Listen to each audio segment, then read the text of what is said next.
محمود عبد المنعم كهربا تم ايقافه او عليه عقوبه من الفيفا، عليه عقوبه من لجنه الانضباط في الاتحاد الدولي، عليه عقوبه من المحكمه الرياضيه الدوليه، عليه عقوبه من لجنه الانضباط في مصر، اخر حاجه عليه عقوبه من لجنه المسابقات. يعني كل الناس بتعاقب محمود عبد المنعم كهربا، وفي الاخر بشوف انه هو بيلعب في الاخر وبيشارك. انا مش عارف، انا مندهش من الموقف السلبي لاتحاد كره القدم.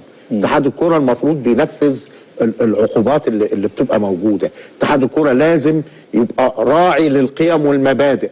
يعني في ناس بتتكلم عن القيم والمبادئ كتير جدا، وفي الاخر بتدافع عن واحد غلطان. انا مندهش جدا يا كابتن طارق ان مجلس اداره النادي الاهلي يطلع النهارده تظلم او بيان، او اللي طلعوا لاتحاد الكوره شكوى لاتحاد الكوره دفاع كلها عن كهربا، عن لاعب اخطا كلنا شفناه. يعني لو اللاعب ده احنا ما شفناهوش، انا هقول لك ممكن يكون مثلا ادعاء على اللاعب، لكن دي حاجه بالصوت والصوره يا كابتن طارق، كل جمهور كره القدم المصريه شافها. ولا حد شافها ولا حد قال اي حاجه وقال لك اوف كهربا حط الجول صح وهيحطه تاني صح يوم 5/5 وهدي اعضائك، عشان واضح ان كهربا عامل لك شياط تحت الباط. ان النادي الاهلي عنده كل الحق، عنده الحق، لانه اللي بيطلبه يعني ابسط حقوق اي طرف من اطراف اللعب. انت النهارده لما بتخاطب جهه بتشتغل معاها او جهه يعني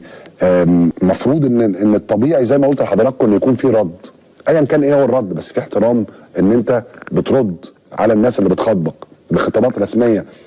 برضو الحاجه الثانيه ان موضوع تسريب العقوبه ده، يعني انا شايف ان ما كانش ينفع ابدا ان العقوبه تتسرب للاعلام الشكل ده قبل ما القرار يطلع. موضوع تسريب العقوبه ده بيظهر الجميع وكانهم هواه قدام الناس كلها. لازم كل مسؤول يبقى عارف مدى خطوره ان هو يخرج او يعلن او يتكلم او يمرر حتى على سبيل الدردشه، على سبيل الصحوبيه، على سبيل ايا كان، سحور، فطار، انت مسؤول. سبحان الله، كان قاعد امبارح عمال يحتفل بالعقوبه مع الاخ خالد الغندور، ما قالش الكلام ده، دلوقتي غير الليله كل ثانيه شخصيه.